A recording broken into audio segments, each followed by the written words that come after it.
Hello everyone, this is Jackie's movie.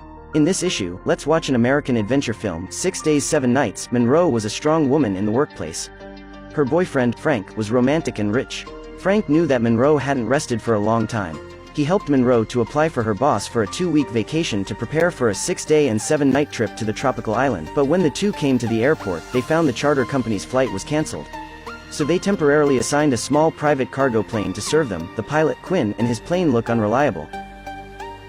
Monroe worried about taking such a broken plane. She wanted Frank to find another company to charter. But Quinn on the side said that there was currently no direct plane to the island. And it took 3 days to get to the port by boat.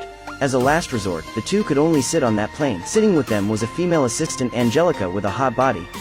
Soon after, the four arrived on the island.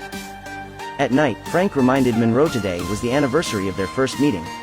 On this important day, the romantic Frank proposed to Monroe. The next day, the young couple on the beach were enjoying a rare holiday. Suddenly, Monroe's boss called and told that the urgent work at work made the boss anxious. The only person she could rely on now was Monroe. Other personnel had rushed to the city near Monroe to stand by. The boss urgently needed Monroe to spare a day to complete this important work. Under the strong request of her boss, Monroe took over the task to get to the worksite as soon as possible. Monroe immediately found Quinn and spent a lot of money to cover his plane.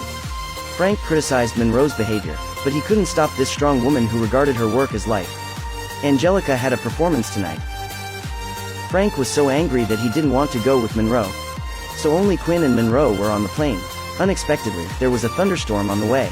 Quinn didn't dare to take risks, so he turned around and turned back. On the way, lightning hit the plane, causing radio damage.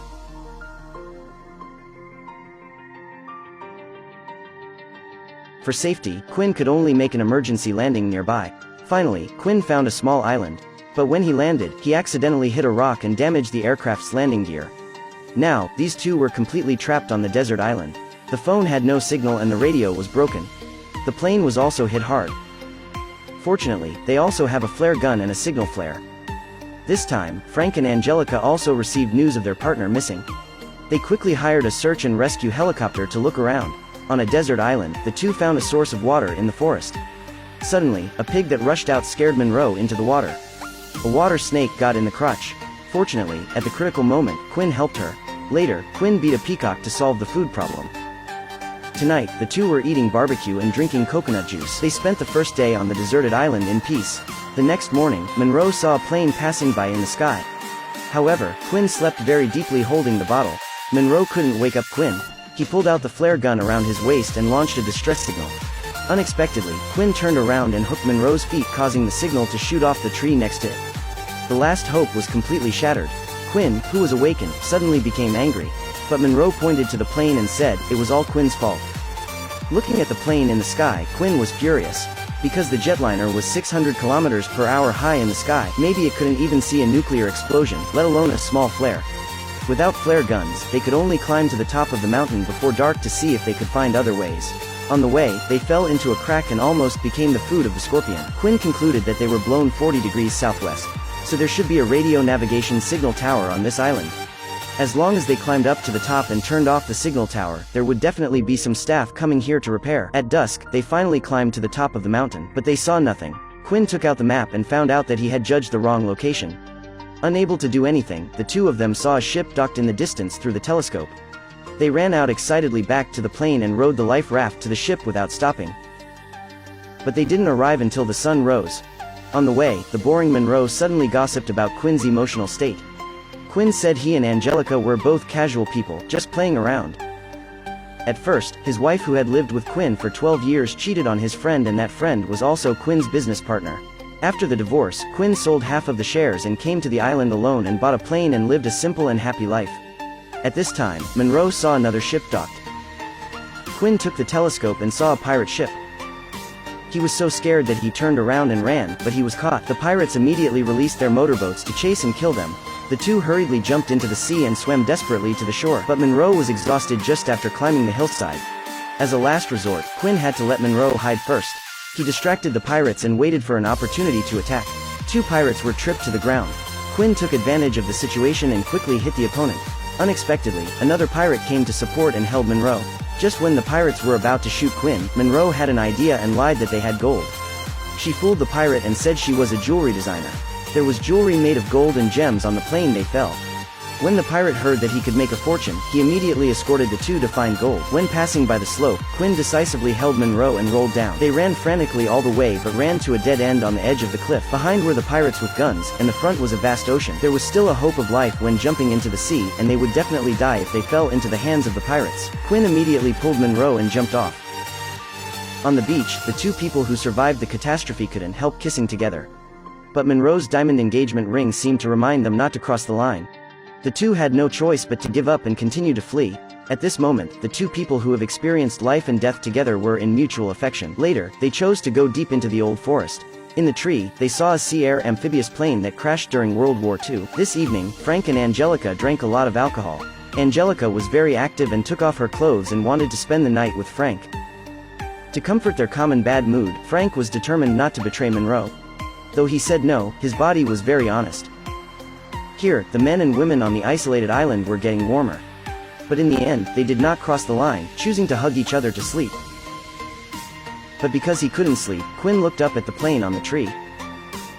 Suddenly he had a new idea. He saw off the taxiing gear of the crashed plane and transported it back to the sea, then used the wooden shelf to pull the plane upright. Then he tied the taxiing gear to the landing gear. A seaplane was successfully transformed in this way. Unfortunately, the pirates found them before they took off. This time, the pirates directly launched a long-range bombardment. Time was running fast, and the two couldn't take care of the experiment and quickly drove to the surface to accelerate. Moving target made it difficult for pirates to shoot. No shells hit the target.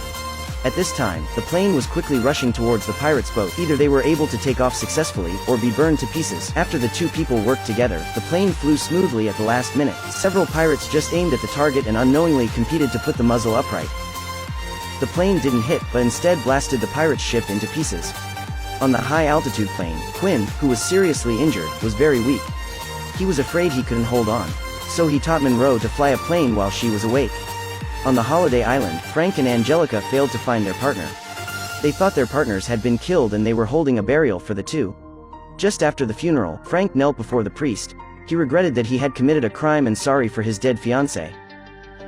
At this time, Monroe was driving the plane close to the island, and Quinn was unconscious. Monroe recalled Quinn's teaching while operating the plane to land. Finally, she stopped at the beach without any danger.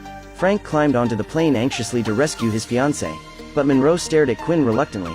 After returning to the hotel, Frank, with a guilty conscience, tried to solve his stupid things. But Monroe's mind was all about Quinn. She didn't even hear a word. This accident made Monroe fall in love with Quinn, and it made Quinn fall in love with Monroe. But Quinn said he didn't want to change his current state. They were people from different worlds. Monroe had her complicated urban life. Quinn had his simple pastoral life. No one could abandon the status quo and enter the other's world. They were different and could not seek each other. The two were only separated.